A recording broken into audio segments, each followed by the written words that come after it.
पाठशाला बच्चों को गढ़ने की टकसाल है।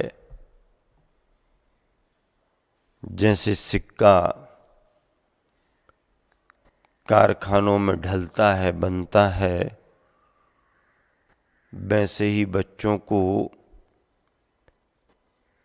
गढ़ने और उन्हें संस्कारित करने की अगर कोई स्थली है तो वो है पाठशाला। जैन समाज में पाठशालाओं का चलन है।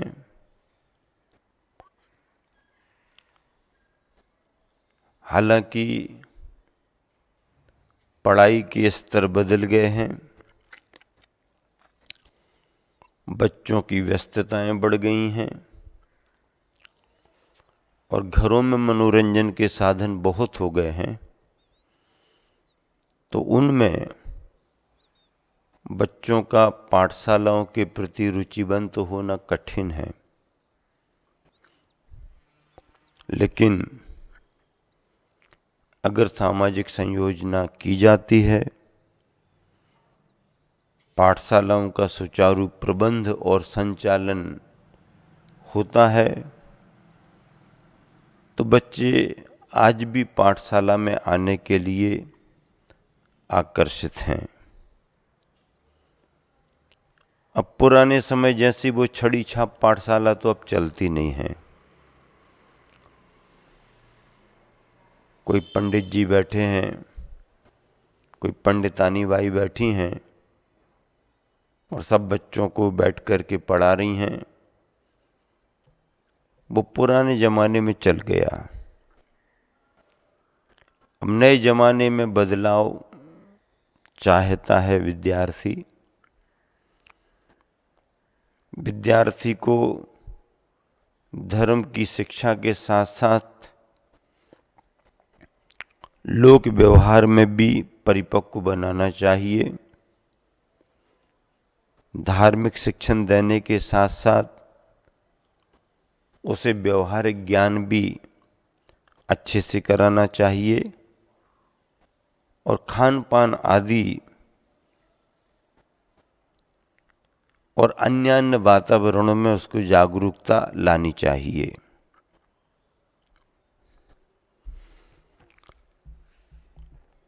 एक जगह मैंने ऐसा पढ़ा कि एक व्यक्ति मिट्टी के लौंधे से कुछ बना रहा था। बनने पर ये लगा कि ये व्यक्ति माटी की चिलम बना रहा है। चिलम की तासीर आप जानते हो, तम्बाकू रखी जाती है, उस तम्बाकू को जलाया जाता है, पर पीने वाला उसके धुएं को खींचता है। परिणाम ये निकलता है कि चिलम स्वयं जलती है और पीने वाले को भी जलाती है। ठीक नहीं है।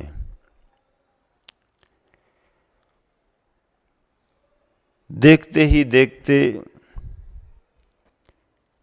अचानक देखने में ये आया कि बनाने वाले ने अपने हाथ आगे पीछे किए, मिट्टी का आकार परिवर्तित हुआ और जब नया आकार बनना शुरू हुआ तो एक छोटा सा मिट्टी का कलश बनकर के तैयार हो रहा था। देखने वाले को बड़ा आश्चर्य हुआ और उसने आश्चर्यचकित हो पूछ भी लिया, ये मैं क्या देख रहा हूं? पहले आप कुछ और बना रहे थे, अभी आप कुछ और बनाने लगे, अब जो मिट्टी का कलश बन रहा है उसकी तासीर बिल्कुल अलग है। जब वह अग्नि में पक करके तैयार होगा, मंगल घट कहलाएगा। और फिर उसका महत्व गर्मी के दिनों में ठंडा ठंडा पानी पीने के रूप में है, अथवा मांगलिक कार्यों में मंगल घट का महत्व होता है। तो देखने वाले ने पूछा कि ये मैं क्या देख रहा हूं। बनाने वाले ने कहा कि बस यूं ही मेरा विचार बदल गया। क्या कहा? बस यूं ही मेरा विचार बदल गया। विचार बदल गया का मतलब, बनाने वाला पहले चिलम बनाना चाह रहा था, बनाते बनाते उसने मिट्टी के आकार को मिटा दिया और फिर कलश बनाने लगा। उसने उत्तर भी यही दिया कि बस यूं ही मेरा विचार बदल गया।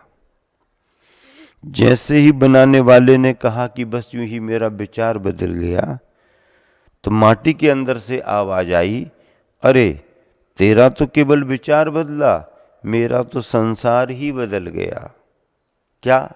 मेरा तो संसार ही बदल गया। बनाने वाले का विचार बदलता है तो माटी का संसार बदल जाता है। ठीक इसी तरह गुरु अपने शिष्यों के लिए और पाठशाला की शिक्षिकाएं,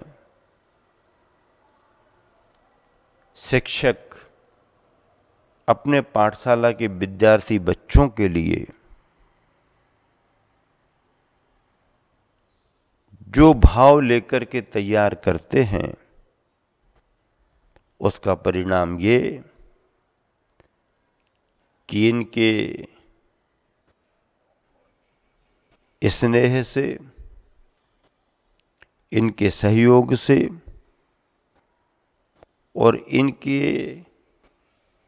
परिश्रम करने से बच्चों का संस्कारों के रूप में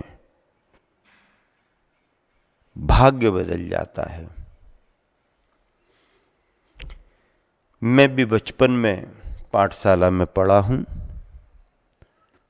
और जिस शिक्षिका ने मुझे पहला भाग, दूसरा भाग और 6 ढाला की पहली ढाल आदि आदि ये सब पढ़ाए, मुझे आज भी याद हैं। और दूसरी बात, मैं ही नहीं, मेरे जैसे अनेक विद्यार्थी, बालक और बालिकाएं अपनी उस उम्र में धर्म की लगन के कारण जो पढ़े हैं, तो वो जहां भी हैं आज भी सुदृढ़ और संस्कारित हैं। पाठशालाओं के परिणाम समाज को अच्छे मिलते हैं। प्रबंध बहुत बड़ा नहीं है, बस समाज के बंधु मन बनाएं, कुछ प्रबंधक तैयार हो जाएं, कुछ समाज की महिलाएं ही समय देने लगें और कुछ बालिकाएं अगर पढ़ाने लगें तो बच्चों का मन भी लगता है, बच्चों का ज्ञान भी बढ़ता है। और फिर जो समय दे रहे हैं उनके समय का सदुपयोग धार्मिक भावों के लिए हो रहा है। गुरुवर आचार्य विद्यासागर जी निरंतर पाठशालाओं को प्रेरित करते रहे, निरंतर उन्होंने प्रेरणा दी और पाठशाला के विद्यार्थी कहीं दिखते भी थे तो आचार्य जी बहुत प्रसन्न भी होते थे।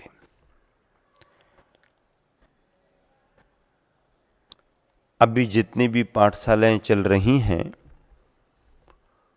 उनमें गुरुवर आचार्य श्री का आशीर्वाद, उनके संघस्थ मुनिजनों का आशीर्वाद, मार्गदर्शन और प्रेरणा आर्यिका संघों का आशीर्वाद, उनका मार्गदर्शन, उनकी प्रेरणा, त्यागी वृत्तियों के मार्गदर्शन और प्रेरणा में पूरे देश में विभिन्न प्रांतों में समाज में पाठशालाएं चल रही हैं और बच्चों के संस्कारित संपन्न होने के अच्छे रिजल्ट भी आ रहे हैं। एक बात अवश्य ही ध्यान रखने योग्य है कि आप अगर ये सोच करके बैठो कि रोज ही बड़ी संख्या में विद्यार्थी बच्चे उपस्थित होते रहेंगे, तो ऐसा लंबे समय तक नहीं चल पाएगा। बच्चों में आने जाने में अंतर आता ही है। जब उनकी पढ़ाई का समय आता है, एग्जाम टेस्ट वगैरह का समय आता है, तो घर के मम्मी पापा गार्जियंस वगैरह भी चिंतित होते हैं और उन दिनों में बच्चे नहीं भी आ पाते हैं। इसका मतलब ये भी नहीं है कि अगर थोड़ी बच्चों की किसी समय कमी हो गई तो बच्चों की रुचि घट गई। आपको निराश होने की जरूरत नहीं है। आप ऐसा समय समझ करके चलें कि ये समय इस प्रकार का है, इसलिए बच्चों के आने में थोड़ी कमी है।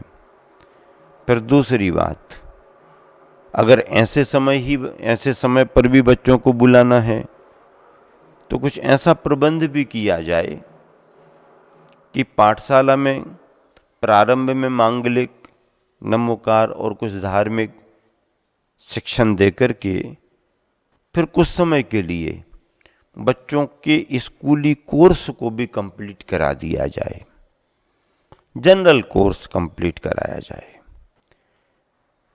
अंग्रेजी भाषा सभी बच्चों को आज के समय में लगभग आवश्यक जैसी ही हो रही है।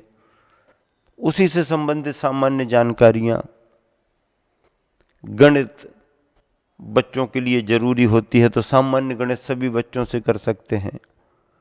विज्ञान बच्चों के लिए आवश्यक है, विज्ञान के बारे में सामान्य जानकारियां, जनरल नॉलेज, उनकी क्लासों के हिसाब का थोड़ा थोड़ा सा कोर्स, जैसे बच्चों को लगे कि पाठशाला में हमारा रिवीजन हो रहा है, यह भी किया जा सकता है। और अगर ऐसा कहीं हुआ तो बच्चों के माता पिता भी खुश रहेंगे कि पाठशाला में धर्म का धर्म और स्कूली कोर्स की भी तैयारी करा दी जाती है समय समय पर। पाठशालाओं के प्रबंध को अच्छा रखने के लिए, बच्चों में रुचि बनाए रखने के लिए ये सब जरूरी है। समय समय पर उनकी प्रतियोगिताएं कराएं, बच्चों को पुरस्कार दें। बच्चों के जन्मदिन के अवसर पर या माता पिता के किसी मांगलिक कार्य के समय, सालगिरह हो या किसी की स्मृति का दिवस हो, पारिवारिक बुजुर्गों का, उन दिनों में पाठशालाएं हैं अथवा गौशालाएं हैं, इनमें अपने बच्चों से कुछ अनुदान करा देना चाहिए। पाठशाला के विद्यार्थियों को कुछ छोटी छोटी सी गिफ्ट वगैरह दे दी जाए तो इंटरेस्ट बना रहता है। और 8-15 दिन में, महीना भर में 25-50 किलोमीटर ले जा कर के थोड़ा सा घुमा दिया और सायंकालीन अपने भोजन आदि कर लिया सबने मिल कर के, बच्चों की रुचि बनी रहती है। कोई पास में क्षेत्र हो, मुनि संघ हो आसपास में, तो उनकी वंदना करा देना बच्चों में रुचि का कारण बनता है। प्रबंध के मामले में आर्थिक फंड की चिंता नहीं करनी चाहिए, क्योंकि बच्चों की उपस्थिति देख करके और आवश्यकता को देख करके समाज स्वयं कुछ न कुछ सहयोग करती ही रहती है। फिर कभी कभी अपने कार्यक्रमों में समाज के प्रतिष्ठित बंधुओं को आमंत्रित कर लिया, श्राविकाओं को आमंत्रित कर लिया, मुख्य अतिथि बना लिया, उनसे कोई दीप प्रज्वलन वगैरह करा दिया और उसी के बाद में बच्चों के लिए उनके द्वारा कुछ प्रोत्साहन सामग्री दिला दी जाए। ये भी पाठशाला को सफल बनाने के आवश्यक और आकर्षक कारण हैं। इन सभी से पाठशाला का प्रबंध सुचारू होता रहता है और पाठशालाओं का प्रबंध सुचारू होता रहे, कोई अवरोध ना आए, पाठशाला के कार्यकर्ताओं को, उनकी शिक्षिकाओं को, व्यवस्थापिकाओं को प्रोत्साहन मिलता रहे, उनका उत्साह बढ़ता रहे। इसीलिए पाठशाला का आयोजन किया जाता है। पाठशाला सम्मेलन इसलिए होते हैं, पाठशाला के अधिवेशन इसलिए होते हैं।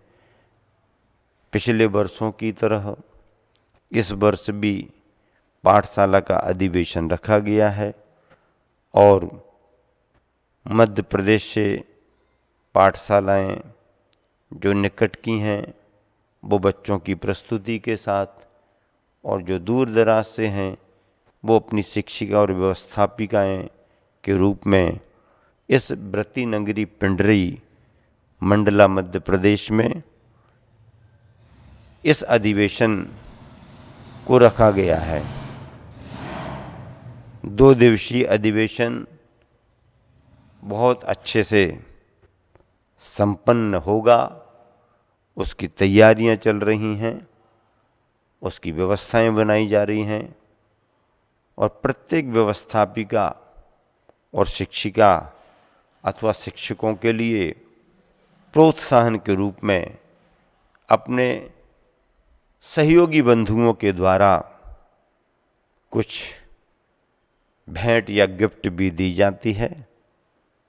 वो केवल प्रोत्साहन और प्रभावना का कारण बनता है। इसीलिए पाठशालाओं को निरंतर अच्छे तरीके से चलते रहने के लिए समाज बंधुओं में जागृति आना चाहिए। इसका रिजल्ट बच्चों के भविष्य को लेकर के जुड़ा होता है।